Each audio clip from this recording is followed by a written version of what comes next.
Hi, viewers. Guess who? La la. It's been so long since I did a video, you probably thought I sold all my cars and gave up on this stupid hobby.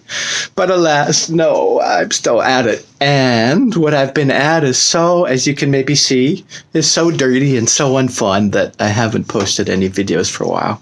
I mean, let's say I've been hanging out in the garage all winter with my best friend, the angle grinder.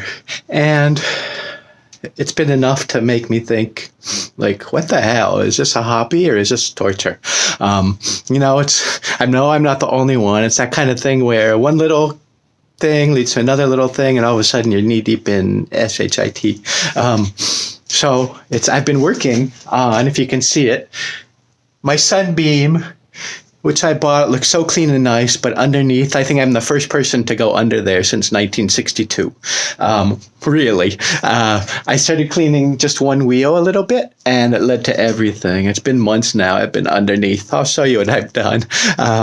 But one lesson, never buy an old car from someone who has a handicap and can't get down underneath. That's what I did. And the guy admitted it. He'd never been under there. And so I don't know when the last guy was under there or anybody. But I am, and I'm cleaning it. And sometimes I don't know why, but then I think at the end, I wish I could strip everything off and sandblast it, but that would be expensive and I have to put it all back together. Instead, I'm doing it the old-fashioned way. Grinding.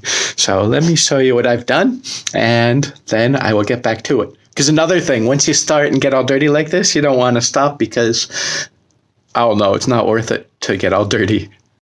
Here's where it all started. I started cleaning a little bit right there. It's in the engine by the wheel well.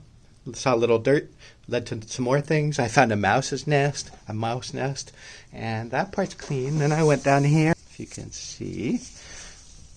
This is the wheel well. I started cleaning a little bit in the suspension, and then it was so dirty, so dirty, and then I started cleaning and grinding, and I bought a angle grinder, which made it a lot easier, and kept on going. Now I am underneath this beast.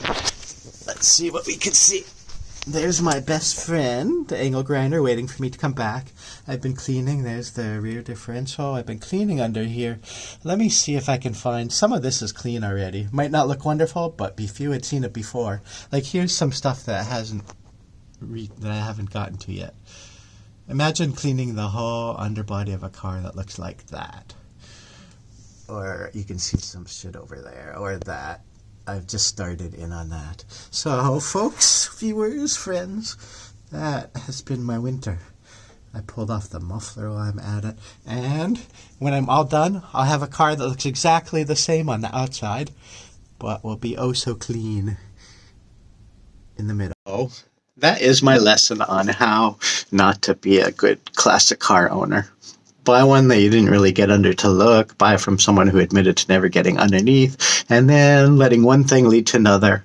That's what everyone says shouldn't happen. Until you're so far in, you just can't stop. But it's still winter, and I still have time, and I'm almost not waiting for spring because I want to get this stuff done so I can drive it. What a car. Bye-bye. See you soon. Next time, maybe I'll be a little bit cleaner. Bye.